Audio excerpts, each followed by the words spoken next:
Hello viewers, welcome to my YouTube channel. Myself Dinesh Jangra. आज करेंगे हम क्लास टेंथ और एक्सरसाइज करेंगे हम 3.2 के क्वेश्चन नंबर सेकंड के साथ। ठीक है, फर्स्ट क्वेश्चन की वीडियो डाल दी है मैंने। तो सेकंड क्वेश्चन के अंदर क्या है हमारे पास, प्रतिच्छेद। क्या पूछता है, प्रतिच्छेद रेखाएं। और दूसरा हमारे पास संपाति होती है एक, और बताने हमने समानांतर। क्वेश्चन नंबर सेकंड के अंदर ये बताने हैं कि प्रतिच्छेद करती है, संपाति है और समानांतर है। ठीक है, और हम फर्स्ट पार्ट करेंगे। इनका अनुपात लिखे हैं, आपको बता दिया गया था शुरू में ही। तो फर्स्ट पार्ट है 5x - 4y + 8 = 0। और सेकंड इक्वेशन है 7x + 6y - 9 = 0। ठीक है, हमारे पास फर्स्ट इक्वेशन है, ये हमारे पास सेकंड है। ठीक है, सबसे पहले हम करेंगे इसकी तुलना कैसे, इसके अनुपात लिखेंगे A1/A2। A1 और A2 कौन से होंगे, जो x के साथ है इसको बोलेंगे हम A1। तो 5 है हमारा A1, और हमारे साथ कितना है, ये 7 है ये हमारे पास A2 का मान कितना हमारे पास 7 है। ठीक है, इसके बाद हम बात करेंगे B1/B2 यानी कितने हमारे पास -4 है, और B2 का मान कितना हमारे पास 6 है। ठीक है, और इसके बाद C1 और C2 कितना हमारे पास 8/-9 है। ठीक है, अब क्या करते हैं, इनका अनुपात लिखेंगे हम, ये मान बराबर है नहीं। अब देखो तीनों मान अलग अलग है, तीनों मान क्या हमारे पास अलग अलग है, तो इसको लिख सकते हैं हम कि A1/A2 बराबर नहीं है B1/B2 बराबर नहीं है C1/C2। ठीक है, यानी तीनों मान क्या हमारे पास अलग अलग है। ठीक है, ये हमारे पास अलग अलग है, तो इसलिए बराबर नहीं है। तो बराबर नहीं है, तो आपको पता था कि सभी से पहले तो क्या होती है हमारे पास, इन प्रतिच्छेद क्या होती है, प्रतिच्छेद रेखाएं। प्रतिच्छेद रेखा मतलब क्या है कि इन दोनों लाइन का ग्राफ एक बिंदु पे इंटरसेक्ट करेगा, एक बिंदु पर क्या करेगा, प्रतिच्छेद करेगा। ठीक है, ये पहली लाइन क्या होती है हमारे पास, ये है इक्वेशन हमारे पास क्या है, प्रतिच्छेद रेखाएं। क्या हमारे पास प्रतिच्छेद रेखाएं, ये हमारे पास फर्स्ट पार्ट था। अब सेकंड की बात करते हैं हम। ठीक है, सेकंड, तो सेकंड हमारे पास क्या है, सेकंड है 9x + 3y + 12 और 18x + 6y + 24। ठीक है, दो इक्वेशन हमारे पास फर्स्ट और सेकंड। ठीक है, इसमें A1 का मान कितना हमारे पास 9 और A2 का मान 18। हमारे पास कितना है 3 व 6, 3 और 6 है। ठीक है, और C1 C2 का मान 12/24 है। अब इसको अगर डिवाइड करते तो 1/2, इसको डिवाइड करेंगे 1/2 और इसको डिवाइड करेंगे 1/2। ठीक है, अब इन तीनों का अनुपात क्या है, बराबर है। तो बराबर है लिख सकते हैं A1/A2 बराबर है B1/B2 बराबर है C1/C2। अब ये तीनों मान क्या है हमारे पास, बराबर है। तो इस स्थिति में क्या होगा हमारे पास, संपाति। क्या होगी हमारे पास, संपाति रेखाएं। क्या होगी, संपाति रेखाएं। संपाति रेखाएं वही होती है कि तीनों मान क्या होते हैं हमारे पास, बराबर होते हैं। ठीक है, आप करेंगे इसका पार्ट नंबर 3। तो तीसरा पार्ट हमारे पास 6x - 3y + 10 = 0, 2x - y + 9 = 0। ठीक है, अब A1/A2 कितना हमारे पास 6/2, B1/B2 का मान -3 कितनी इसके आ गई, B2 का मान कितना इसका आगे क्या कितना होता है हमारे पास, हमेशा 1 होता है। तो -1, C1 और C2 का मान हमारे पास है 10/9। ठीक है, अब माइनस से माइनस कैंसिल, इसको डिवाइड करेंगे कितना हमारे पास 3, इसका भी कितना हमारे पास 3, इसका कितना हमारे पास 10/9। अब क्या लिखेंगे, इसको लिख सकते हैं कि A1/A2 बराबर है B1/B2 बराबर नहीं है C1/C2। इसके अंदर क्या है कि A1/A2 और B1/B2 इन दोनों का मान क्या है, बराबर है। तो इस दोनों मान क्या है, बराबर है। अगर इस कंडीशन में क्या होती है, इस कंडीशन में होती है समानांतर लाइनें होती हैं, रेखाएं। ठीक है। तो ग्राफ किस प्रकार का होगा, समांतर रेखाएं। ठीक है, ये हमारे पास क्वेश्चन नंबर 2 था। अब क्वेश्चन नंबर 3 के साथ तो हमारे पास क्या है, क्वेश्चन नंबर 3 के अंदर उसमें बताना है कि संगत और असंगत, क्या बताना है, संगत और असंगत, संगत और असंगत। तो संगत और असंगत कब होती है, ठीक है, कब होती है, जब A1 बटा A2 बराबर है B1 बटा B2 बराबर नहीं C1 बटा C2। तो इस कंडीशन में क्या होती है हमारे पास, संगत। क्या होती है इस कंडीशन में, संगत होती है। ठीक है, इस कंडीशन में क्या होती है हमारे पास, संगत होती है। ठीक है, तो इस कंडीशन में क्या होती है हमारे पास, संगत होती है। और संगत कब होगी, संगत होगी हमारे पास A1 बटा A2 बराबर नहीं B1 बटा B2।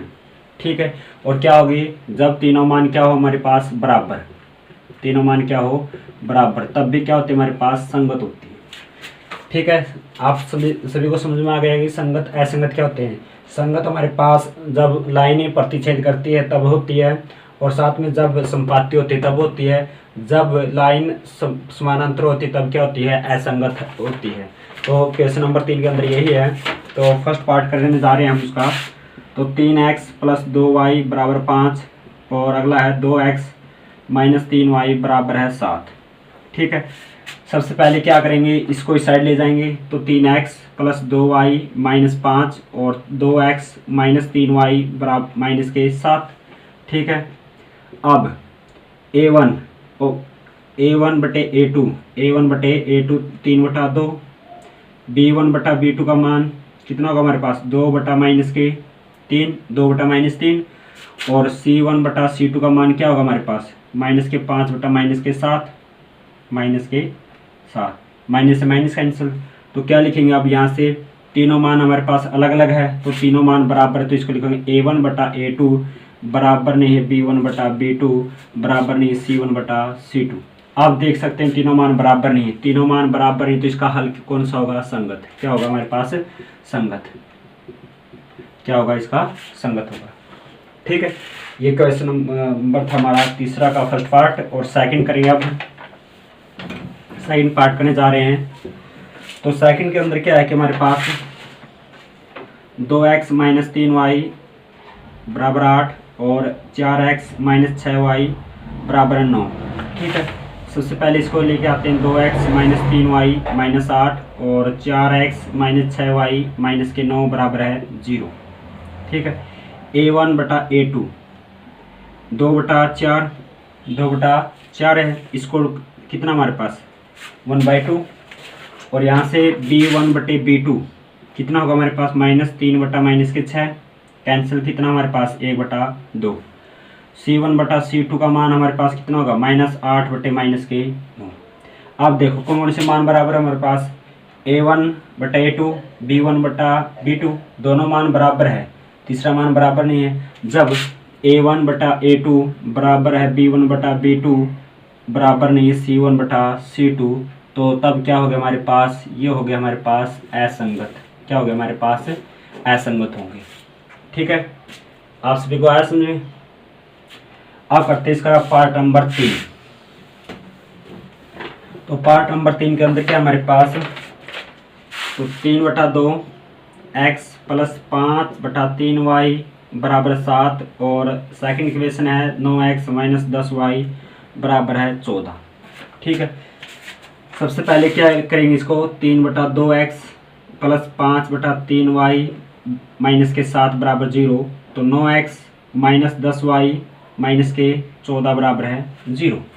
ठीक है, अब क्या करेंगे, A1 बटे A1 का मान हमारे पास कितना है, 3/2, तो इसका मान है 3/2, और इसका मान कितना है A2 का मान है 2, और B1 बटे B1 का मान हमारे पास कितना है, 5/3, तो 5/3, और इसका मान कितना है हमारे पास, -10। C1 बटा C2 -7 और -14। ठीक है, इसको डिवाइड करेंगे कितना हमारे पास, 1/2, 7 दूनी 14। अब ये 2 है, नीचे आएगा हमारे पास, ये हो जाएगा 3/2 गुणा में 9, और ये हमारे पास होगा 5/3 गुणा में 10। ठीक है, तो 3 तिया 9, और इसका क्या आएगा हमारे पास 1/6, तो हमारे पास माइनस का था 10, तो 5 दूनी 10, तो हमारे पास माइनस के 1/6। ठीक है, ये हमारा 1/2। तो अब देखो दोनों तीनों मान बराबर है या नहीं, अलग अलग तीनों मान 1/6 माइनस के यहाँ पर कितना है 1/2। तो जब तीनों मान बराबर नहीं है तो किस कंडीशन में होगा हमारे पास संगत, तो इसका भी हल क्या होगा हमारे पास संगत होगा। ठीक है, क्या होगा हमारे पास संगत होगा। इसका पार्ट नंबर 4 करेंगे अब। तो पार्ट नंबर 4 के अंदर क्या हमारे पास 5x - 3y = 11 और -10x + 6y - 22। ठीक है, तो 5x - 3y - 11, तो आगे -10x + 6y, इस साइड किसके हमारे पास प्लस के 22। ठीक है, a1 बटा a2 हमारे पास 5/-10, a1 और a2 b1 b2, तो b1 बटा b2 हमारे पास -3/6, तो इसका भी आंसर 1/2 माइनस के यहाँ पर कितना -के 1/2। c1 बटा c2 यहाँ से -11/22, तो इसका भी आंसर कितना हमारा -के 1/2। तीनों क्या हमारे पास तीनों मान बराबर है, तीनों मान बराबर, तो इसके लिए क्या करेंगे हम, तीनों मान बराबर, तो ये क्या होगी हमारे पास संगत, क्या होगी संगत होगी। ठीक है, अब इसका पार्ट नंबर लास्ट 5वां पार्ट करने जा रहे हैं। 4/3x + 2y = 8 और 2x + 3y = 12। ठीक है, a1 और a2, तो 4/3 और बटे 2, a1 बटा a2 है हमारे पास, ये a1 बटा a2, और b1 बटे b2 का मान कितना होगा हमारे पास 2/3, c1 बटा c2 का मान -8 बटे -12। कैसे होगा -8 बटे -12, अगर हम इसको इस साइड ले आते माइनस का, तो ये भी माइनस का, दोनों के माइनस कैंसिल। ठीक है, तो अब देखते हैं हमारे पास 4/3 और गुणा में 1/2 हो जाएगा हमारे पास। ये तो हमारे पास कितना आया 4/6, a1 बटा a2 का मान। ठीक है, b1 बटे b2 का मान 2/3, c1 बटा c2 का मान हमारा कितना है, ये 8/12 है, तो 4 से डिवाइड करेंगे हम, 4 से डिवाइड करेंगे 2/3। ठीक है, ये हमारे पास 2 पे डिवाइड होता है 2/3। तीनों मान क्या हमारे पास बराबर है, तीनों मान बराबर, तो उसके लिए क्या होगा हमारे पास संगत, ये भी क्या होगा हमारे पास संगत। ठीक है, ये हमारे पास था पार्ट नंबर 5। ठीक है, अगर आपको ये वीडियो अच्छी लगे तो लाइक और चैनल को सब्सक्राइब करना न भूलें। मिलते हैं अगली वीडियो।